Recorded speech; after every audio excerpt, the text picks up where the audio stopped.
I never walked into marriage expecting fireworks every single night.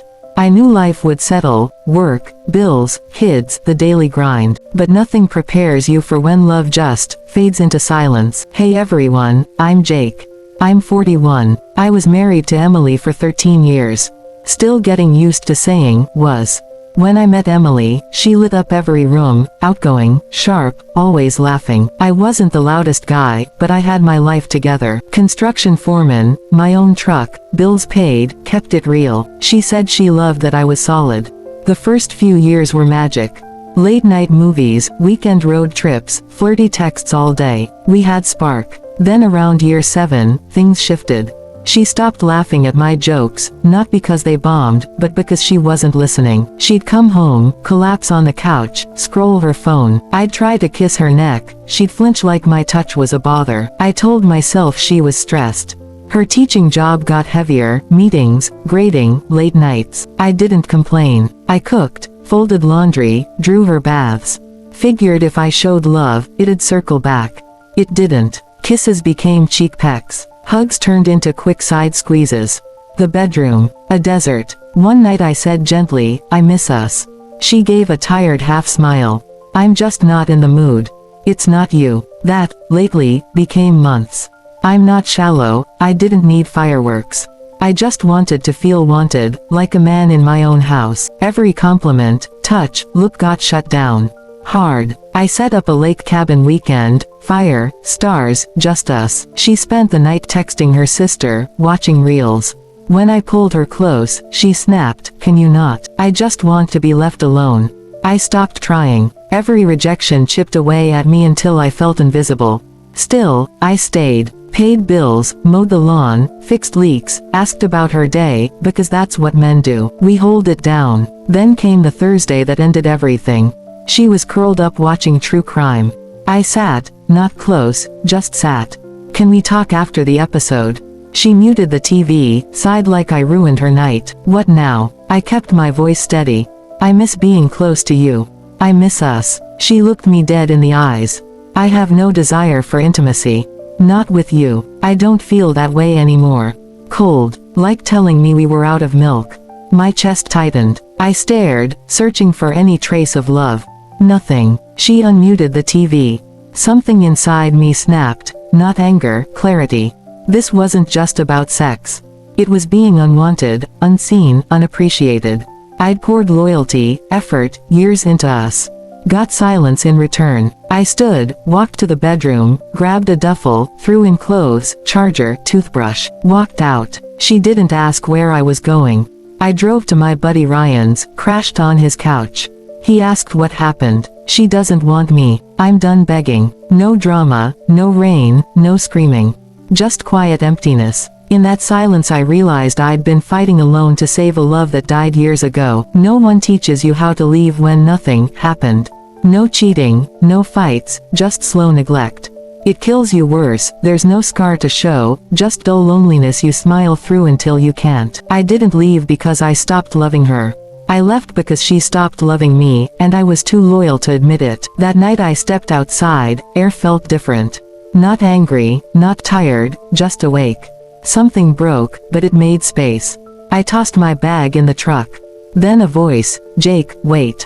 I turned. Sarah, Emily's best friend, jogging up in flip-flops, pajama pants, Wilmington Beach hoodie. She'd pulled up crooked, like she slammed on brakes.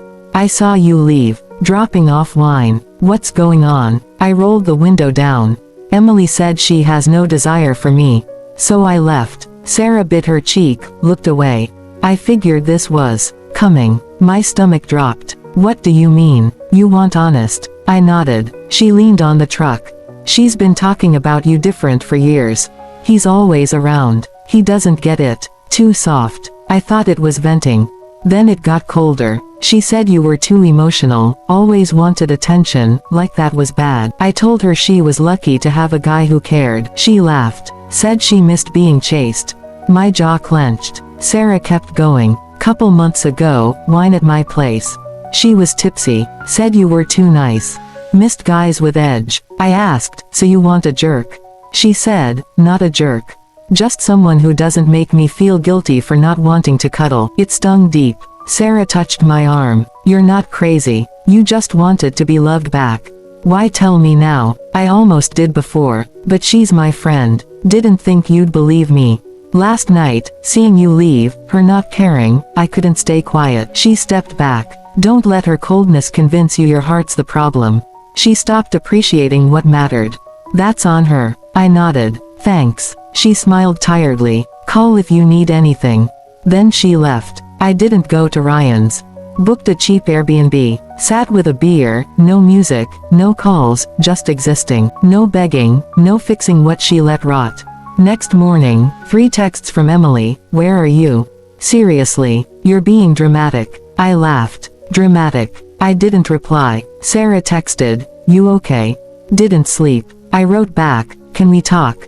Feels like there's more. She showed up 25 minutes later, coffee in hand, same hoodie. You're right. There's more. She didn't wait. I think there's someone else.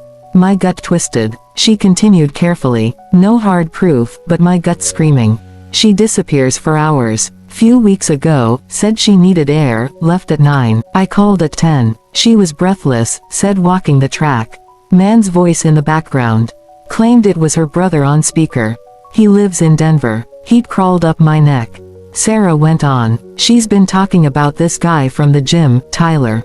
Tyler said this. Tyler fixed my form. Then, if I were single, he'd be in trouble.